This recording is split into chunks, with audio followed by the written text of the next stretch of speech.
तर नीलम गोरे आणि बच्चू कडूंना विधान परिषदेची उमेदवारी देण्यात आली होती। या दोघांनी सुद्धा अर्ज दाखल केला। तर शिवसेनेकडून नीलम गोरे आणि बच्चू कडूंना उमेदवारी देण्यात आलेली आहे। एकनाथ शिंदेंच्या उपस्थितीमध्ये विधान भवनामध्ये हा अर्ज दाखल करण्यात आला आहे।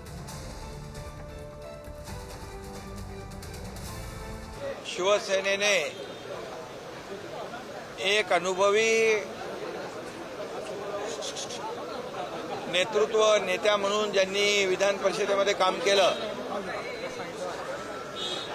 आणि दुसरा गोरगरिबांसाठी न्याय हक्कासाठी लढणारा आक्रमक नेता असे दोन उमेदवार आम्ही दिले।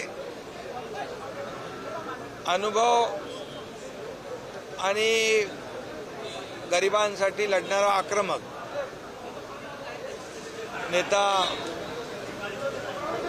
म्हणून ज्यांची ओळख आहे ते बच्चू कडू आणि नीलमताई या दोन्ही शिवसेनेचे उमेदवार आमचे दिलेत। आपल्यासोबत नीलम गोरे पण त्यांच्याताई 24 वर्षानंतर पुन्हा एक संधी, किती नव्यानं तुम्ही या संधीकडे बघता, कारण पुन्हा नव्यानं काम करण्याची संधी असणार असे त्यावेळेला शिवसेना प्रमुख बाळासाहेब ठाकरे यांनी आम्हाला पहिल्यांदा संधी दिली। त्यावेळेला माननीय उद्धवसाहेब या साईडलाच माननीय उद्धवसाहेब सुद्धा होते, नारायण राणे होते। परंतु आज जी संधी मिळालेली आहे ती आपण बघतोय की सायबर क्राईम, त्याचबरोबर महिलांवर होणारे अत्याचार, तसंच धर्मांध स्वरूपामध्ये महिलांचा वापर करणं आणि त्यांचं शोषण करणं अशी नवीन नवीन आव्हानं आहेत। आणि म्हणून मला असं वाटतं की हे अतिशय काम जे आहे ते अवघड काम आहे, पण त्या कामासाठी दोन्हीकडे केंद्रात आणि राज्यात सरकार असल्यामुळे आम्ही त्याच्यामधून नक्की मार्ग काढू शकू। त्याचबरोबर शेतकऱ्यांची कर्जमुक्ती आहे, तसंच अनेक ठिकाणचे अपघात कोंडीचे विषय आहेत, अनेक ठिकाणी होणारे अपघात आहेत। या सगळ्या पार्श्वभूमीवरती समाजाचा जेवढा सहभाग वाढेल राजकारणामध्ये आणि सहकारमध्ये तेवढा त्याचा उपयोग होईल असं मला वाटतं।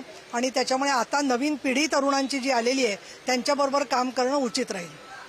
खरं तर पुन्हा तिकीट मिळणं, इतके वर्ष काम काय अडचणी वाटत होत्या का तुम्हाला, की विश्वास होता की पुन्हा ही संधी मिळेल तुम्हाला? नाही, मला तुमच्याशी काही बोलायचं नाहीये। याचं कारण असं की तुम्ही फार मोठं स्वतंत्र माध्यम आहात, तुमच्याकडे सर्व माहिती असते ती तुम्ही पडताळून घेताय, तुम्ही सिद्ध केलेलं आहे, त्यामुळे मी आपली आभारी आहे। त्यानंतर कॅमेरा पर्सन सतीश पंकज, पुढारी न्यूज, मुंबई।